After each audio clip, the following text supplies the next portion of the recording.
मैं भारत को भारतीयता की मान्यता के आधार पर फिर से खड़ा करना चाहता हूं, उस काम में लगा हूं।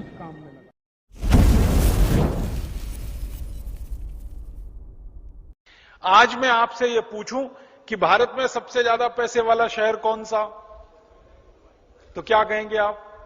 मुंबई कहेंगे ना। मुंबई को भारत की आर्थिक राजधानी कहा जाता है, फाइनेंशियल कैपिटल भारत में मुंबई है। सबसे ज्यादा पैसे वाला शहर मुंबई है, सबसे ज्यादा टैक्स देने वाला शहर मुंबई है, सबसे ज्यादा खर्चा करने वाला शहर मुंबई है, सबसे ज्यादा टैक्स जहां इकट्ठा होता है वो मुंबई है। 1618 में मुंबई जैसा शहर होता था सूरत। सूरत में सबसे ज्यादा पैसा था उस जमाने में, बहुत पैसा था। सूरत में रहने वाले लोगों के पास कितना पैसा था उसके बारे में एक आपको कहानी सुनाता हूं। एक अंग्रेज अधिकारी इस देश में आया, उसका नाम था बर्नियर। वो सूरत में घूमा और 17 साल रहा, तो उसने वर्णन लिखा सूरत के बारे में। तो वो कहता है कि मैं सूरत के किसी भी घर में गया तो हर एक घर में मैंने सोने के सिक्कों का ऐसा ढेर देखा जैसे गेहूं और चने का ढेर लगा रहता है। हर एक घर में सोने के सिक्कों का ऐसा ढेर देखा जैसे घरों में गेहूं और चने का ढेर होता है। और बर्नियर अपनी डायरी में लिखता है कि सूरत के लोग इतने मालदार हैं, इतने पैसे वाले हैं कि किसी को पता ही नहीं है कि उसके पास कितनी संपत्ति है।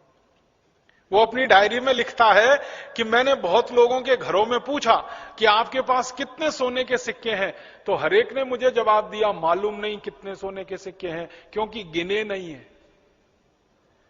और फिर वो बर्नियर कहता है यहां के लोग तो बोलते हैं कि ये सोने के सिक्कों को तराजू में तौल के रखते हैं, 10 किलो 20 किलो 50 किलो 100 किलो, गिनने की फुर्सत नहीं है किसी के पास, इतने सोने के सिक्के घर घर में हैं। फिर वो अपनी डायरी में लिखता है कि अगर सूरत शहर को ही लूटना पड़े तो इसी एक शहर को लूटने में कम से कम 1000 साल लग जाएंगे, इतनी संपत्ति इस शहर में है। सूरत बहुत पैसे वाला शहर था।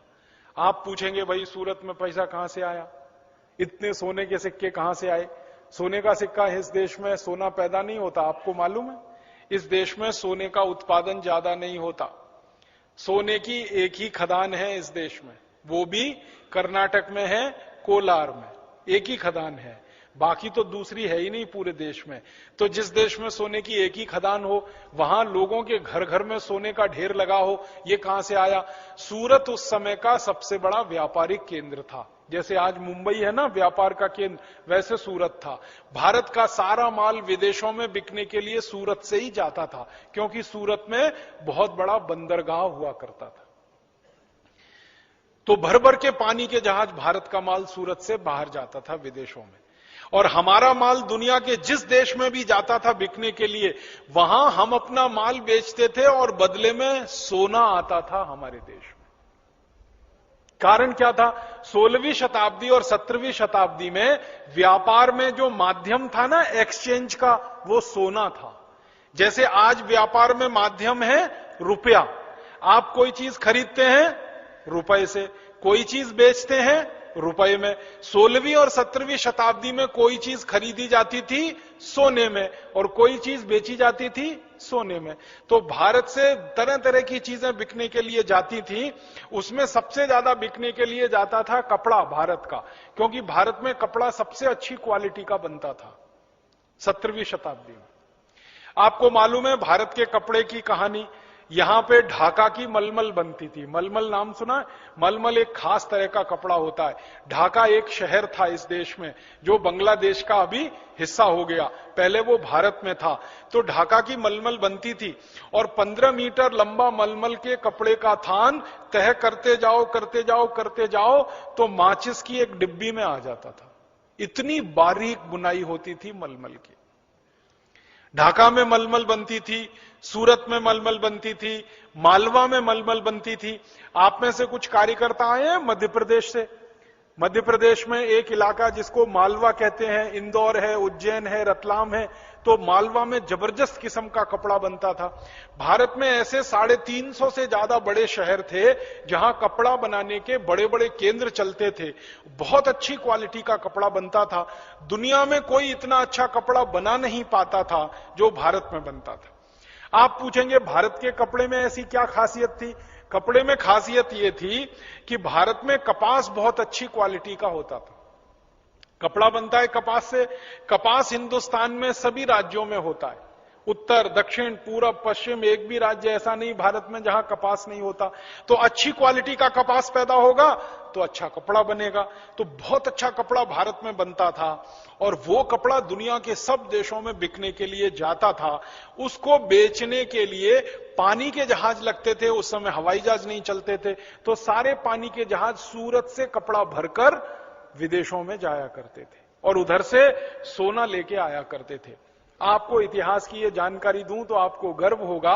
भारत का कपड़ा जब पेरिस में बिकता था, लंदन में बिकता था, न्यूयॉर्क में बिकता था, वॉशिंगटन में बिकता था, अमेरिका के, कनाडा के आसपास के यूरोप के देशों में बिकता था, तो तराजू में रखा जाता था भारत का कपड़ा। तो जितने वजन का भारत का कपड़ा होता था उतने ही वजन का सोना हमें मिलता था।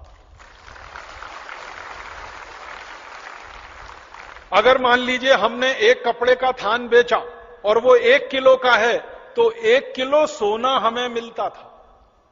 हमारे कपड़े की इतनी जबरदस्त क्वालिटी थी। सारी दुनिया के लोग हमारा कपड़ा पहनते थे। आपको सुन के ताज्जुब होगा, रोमन साम्राज्य में 3000 साल जितने राजा हुए, जितनी रानियां हुई, सब भारत का कपड़ा पहनकर ही जिंदा रहते थे। 3000 साल रोमन साम्राज्य में। और जब रोमन साम्राज्य का पतन हो गया, यूरोप और अमेरिका और ये कनाडा जैसे देश उभर आए, तो फिर इनके यहां भारत का कपड़ा बिकने लगा। तो हमारा कपड़ा बहुत जबरदस्त बिकता था, उसके बदले में हमको सोना मिलता था। कपड़े जैसी ही एक दूसरी चीज अपनी बहुत बिकती थी दुनिया के देशों में, और वो थी भारत का लोहा, स्टील। हमारे भारत में कच्चे लोहे की बड़ी खदानें हैं। आप जानते हैं कच्चा लोहा इस देश में बहुत होता है। उड़ीसा में भरपूर मात्रा में है, झारखंड में भरपूर मात्रा में है, कर्नाटक में भरपूर मात्रा में है, महाराष्ट्र में भरपूर मात्रा में है। भारत के 12 राज्यों में कच्चा लोहा बहुत अधिक मात्रा में मिलता है। तो लोहे की खदानें बहुत हैं, हजारों साल से कच्चा लोहा निकल रहा है, और जिस देश में कच्चा लोहा निकलेगा वहीं पर स्टील बन सकता है। स्टील बनाने के लिए कच्चा लोहा चाहिए, तो भारत में कच्चा लोहा होता था, हम उसका स्टील बनाते थे। और 17वीं शताब्दी में 20,000 से ज्यादा फैक्ट्रियां थी जो स्टील बनाती थी इस देश में, और इस क्वालिटी का स्टील बनाते थे इस देश में जिसमें कभी जंग नहीं लगता था। आज 21वीं शताब्दी में सारी हाईफाई टेक्नोलॉजी के बाद जो स्टील बनता है उसमें जंग लग जाता है। आपको मालूम है, भारत के स्टील में जंग नहीं लगता था। और अगर आप उसका प्रमाण देखना चाहें तो दिल्ली के पास मेहरौली नाम का एक छोटा सा गांव है, वहां एक लौह स्तंभ खड़ा हुआ है, उसको जाके देख लीजिए।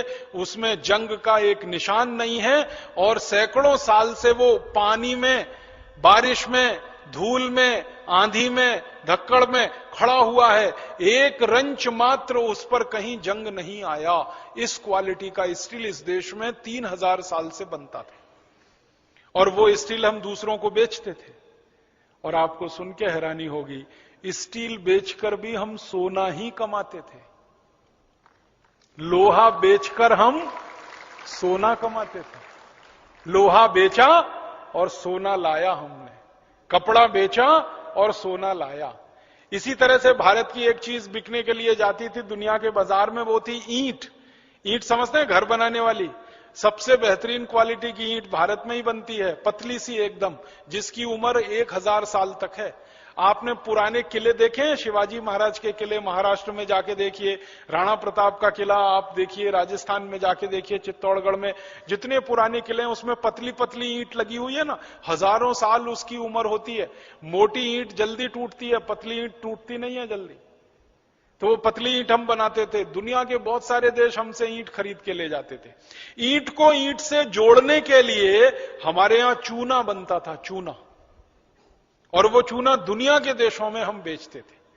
तो हमारी ईंट बेचते थे तो भी हमको सोना चांदी ही मिलता था, चूना बेचते थे तो भी सोना चांदी ही मिलता था, कपड़ा बेचते थे तो भी सोना चांदी मिलता था, लोहा बेचते थे तो भी सोना चांदी मिलता था। भारत से मसाले जाते थे बिकने के लिए, वो तो आप सभी ने पढ़ा होगा। 36 तरह के मसाले जाते थे, काली मिर्च जाती थी, अजवाइन बिकने के लिए जाती थी, इलायची बिकती थी, बड़ी इलायची बिकती थी, छोटी इलायची बिकती थी, तेजपात बिकता था। हमारे देश के 36 तरह के मसाले दुनिया भर में बिकते थे और उसके बदले में भी हमको सोना चांदी हीरे जवाहराती मिलते थे। और 3000 साल भारत ये सारी चीजें दुनिया के देशों को बेचता था और जिस शहर से ये चीजें बिकने के लिए जाती थी उस शहर का नाम था सूरत। तो सबसे ज्यादा पैसा कहां आता था? सूरत में। इसलिए सूरत के एक एक घर के व्यापारी के पास ढेरों ढेरों सैकड़ों सैकड़ों कुंटल सोना होता था। यह अंग्रेजों ने दस्तावेजों में लिखा है जो मैं आपको सुना रहा हूं। तो सूरत इतना पैसे वाला शहर था, इसलिए ईस्ट इंडिया कंपनी ने जहांगीर से कहा कि हमको सूरत में व्यापार करने का लाइसेंस चाहिए। अब आप ध्यान देना, जहां भी मैं बोलूंगा व्यापार, वहां आप सोच लेना लूट मार, क्योंकि उनके लिए ट्रेड का मतलब था लूट मार, हमारे लिए ट्रेड का मतलब था व्यापार। तो उन्होंने लूट मार का लाइसेंस ले लिया। जहांगीर भोला भोला सीधा साधा उसने लाइसेंस दे दिया। सूरत में जाके ईस्ट इंडिया कंपनी ने अपना धंधा शुरू किया। और क्या धंधा शुरू किया? लूट मार करने का। और वो लूट मार कैसे करते थे? जिस व्यापारी के घर में उनको पता चल जाए अच्छा खासा सोना है, बस उसी के घर में धावा बोलना। जैसे डकैती डालते हैं लोग, वैसे ईस्ट इंडिया कंपनी के लोग डकैती डाला करते थे। सैनिकों की फौज खड़ी की, एक एक घर में घुस गए, मारपीट किया, छीन छान के सोना ले आए और वो सोना फिर यहां से जहाजों पर लाद लाद कर इंग्लैंड भेजा करते थे। If you love your country, you will press the bell icon right now. Press it. अबे दबा दे।